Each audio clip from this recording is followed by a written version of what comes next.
നമസ്തേ. ശ്രീ വിശ്വനാഥൻ ഗുരുകുലം മായങ്കാവ് ദേവസ്ഥാനം കളരി അദ്ദേഹം രചിച്ച ശ്രീമദ് വിഷ്ണുമായ പുണ്യപുരാണം എന്ന ഗ്രന്ഥത്തിലെ അധ്യായം 4 ജലന്ധരൻ മഹാദേവനെ വെല്ലുവിളിക്കുന്നു എന്ന ഭാഗം പാരായണം ചെയ്യുന്നു. 43-ാം ദിനത്തിൽ വിഷ്ണു ഭഗവാൻ ചോദിച്ചു, ജലന്ധരവധം നടന്നത് എങ്ങനെയാണ് മഹർഷി? അതിനുള്ള കാരണങ്ങൾ എന്തൊക്കെയായിരുന്നു?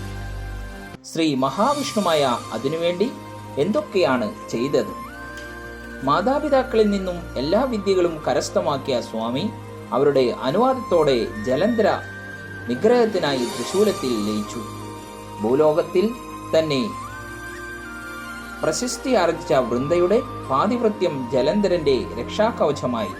ഭഗവാൻ ശിവനുമായുള്ള യുദ്ധത്തിൽ ജയിച്ചു കഴിഞ്ഞതിന് ശേഷമാണ് തന്റെയും വൃന്ദയുടെയും വെളിമുഹൂർത്തം കുറിക്കുക എന്ന ജലന്ധരന്റെ ദൃഢപ്രതിജ്ഞ വൃന്ദയുടെ തപസ്സിനു ആഴം കൂട്ടി.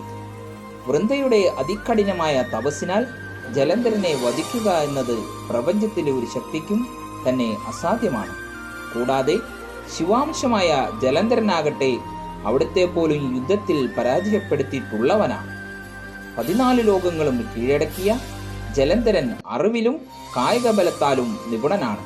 എന്നാൽ അഹങ്കാരം അവനെ അതിക്രൂരനും ദുഷ്ടനുമായ അസുരനാക്കിയിരുന്നു.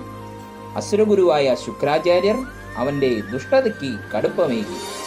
അഹങ്കാരം കൊണ്ട് മതിമറന്ന ജലന്ധരൻ മഹാദേവനെ യുദ്ധത്തിനായി വെല്ലുവിളിച്ചു. നാരദമുനി അതിനൊരു അവസരമൊരുക്കി. തുടർന്ന് നാളെ കേൾക്കുക.